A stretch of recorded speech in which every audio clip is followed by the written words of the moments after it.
آپ بھی اپنے دماغوں کو لگا کر اپنے دماغ کو ٹھنڈے مزاج سے سوچا کیجیے اور اپنے دل میں اور اپنے گریبان میں ہاتھ رکھ کر دیکھیے کہ اللہ تعالیٰ نے جو جو ہمیں کرنے کا حکم دیا کیا ہم اور آپ کر رہے ہیں یا نہیں کر رہے. وَسَارِعُوا إِلَىٰ مَغْفِرَةٍ مِّن رَبِّكُمْ, اللہ تعالیٰ کی رحمت کی طرف, اس کی بخشش کی طرف ہمیں اور آپ کو چلنے کو حکم دے رہا ہے. اس کی بخشش کی طرف ہمیں اور آپ کو چلنے کا حکم دے رہا ہے.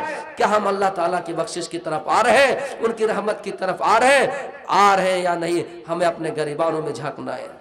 مسلمانوں, آج دیش میں جو قانون چل رہا ہے اندھا قانون نہیں, ایک دیش میں دو قانون ہو رہا ہے. دھرم کے نام پر, ذاتی کے نام پر ہمیں اور آپ کو ڈرایا جا رہا ہے, ہمیں اور آپ کو مارا جا رہا ہے. کہیں اگر مسلمان نام کا آدمی مل جائے اس کو قتل کر دیا جائے, کہیں اگر داڑھی اور ٹوپی والے دیکھیں تو میرے بھائیوں انہیں زبردستی کلمہ پڑھایا جائے, زبردستی انہیں کہا جائے کہ جے شری رام کو. میرے بھائیوں یہ سوچنے والی بات ہے. اللہ کہتا ہے وَلَا تَهِنُوا وَلَا تَحْزَنُوا وَأَنْتُمُ الْأَعْلَوْنَ إِن كُنتُم مُؤْمِنِينَ. اے مسلمانوں, سر بلند رہو, تم ہی سر بلند رہو گے. مایوس مت ہونا, نا امیدی مت ہونا, تم ہی سر بلند رہو گے, تم ہی بادشاہ بنو گے. لیکن شرط یہ اپنے اندر ایمان پیدا کر لو.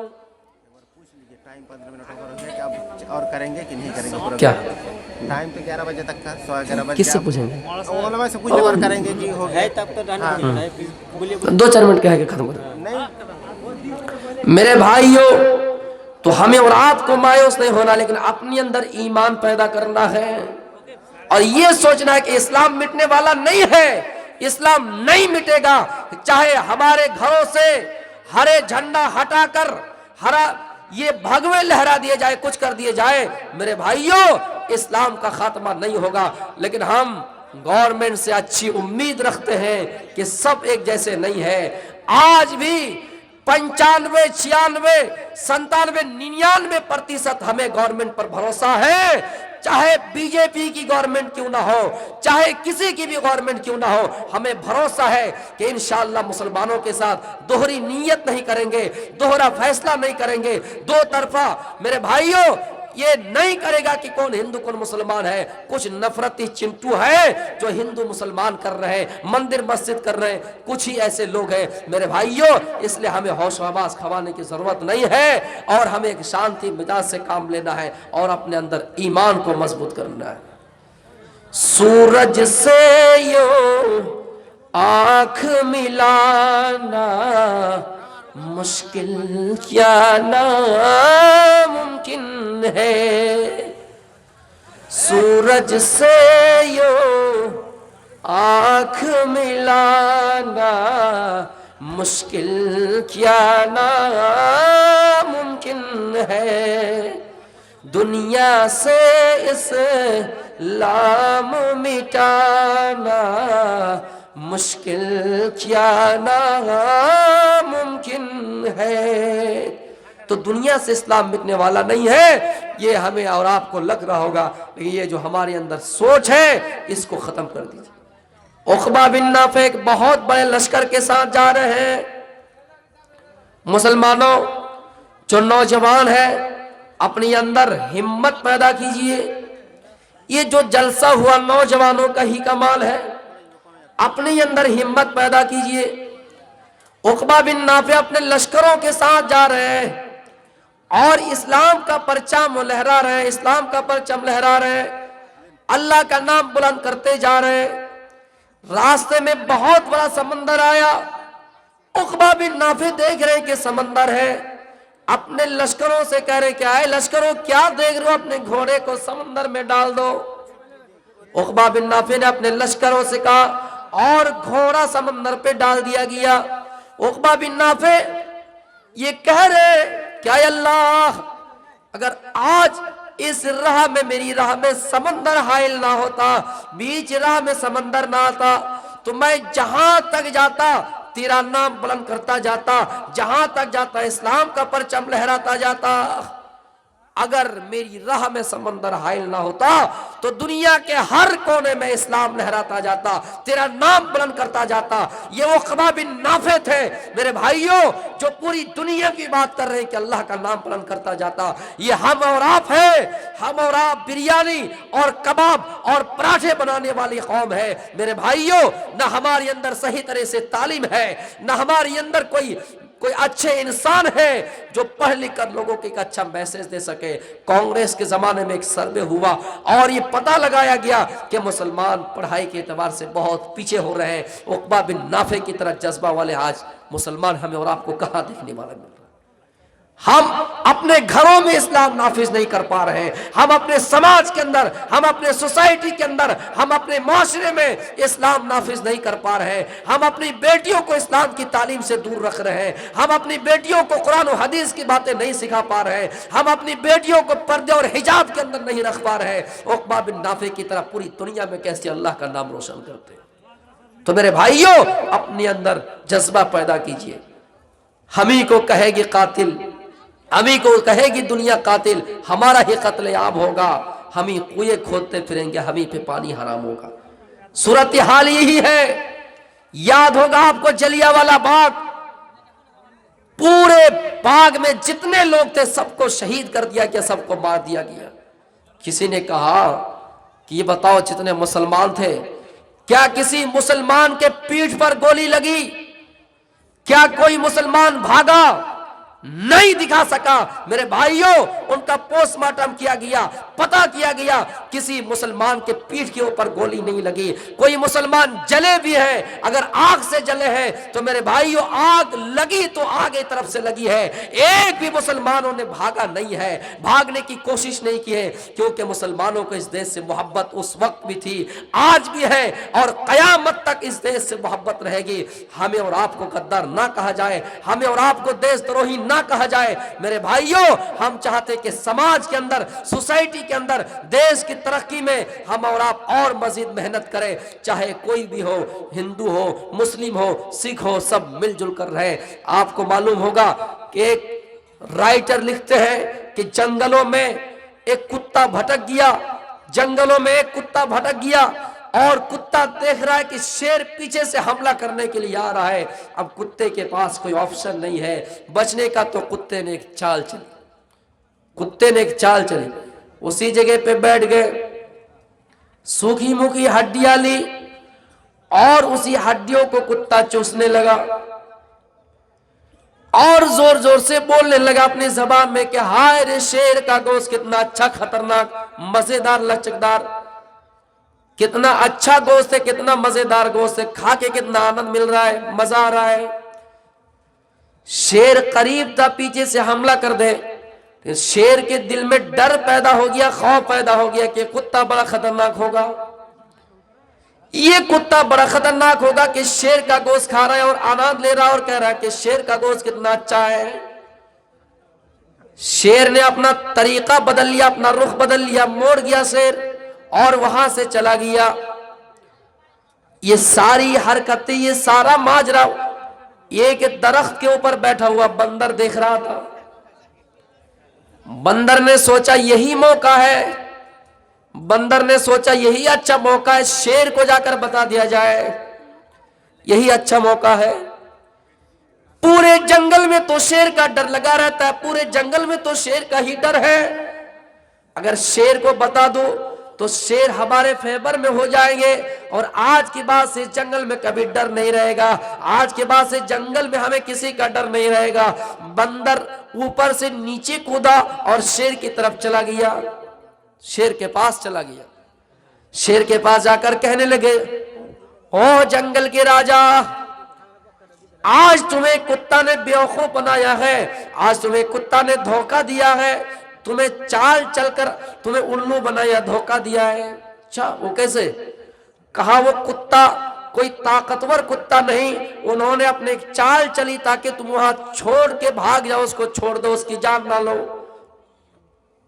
اچھا ہمیں بیوقوف بنایا، چلو بیٹھو میرے پیٹھ کے اوپر، میرے پیٹھ کے اوپر بیٹھو۔ شیر نے بندر کو اپنے پیٹھ پر بیٹھا لیا اور پھر کتے کے پاس آنے لگا